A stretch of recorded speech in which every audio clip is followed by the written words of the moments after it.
So in relation to the paleo diet, you don't see a lot of breads, pastas, you mentioned the grains and things like that.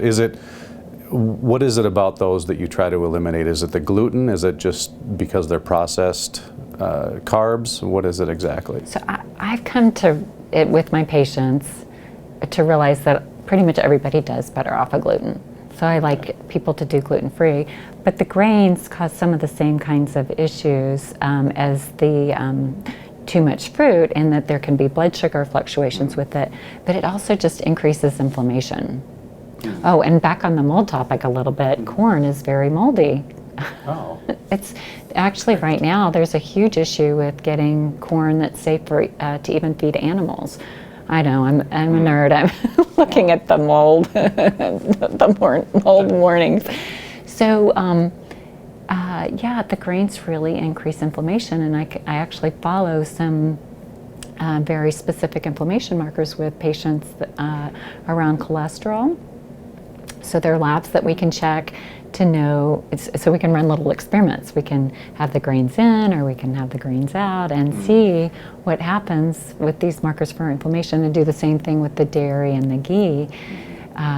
So these are just conclusions that I've drawn after seeing lots of patients do these experiments to find out what is going to be optimal for their bodies. So you've mentioned inflammation, and that's really kind of at the root cause, isn't it, of so many things? I mean, isn't that the thing that you really start to target?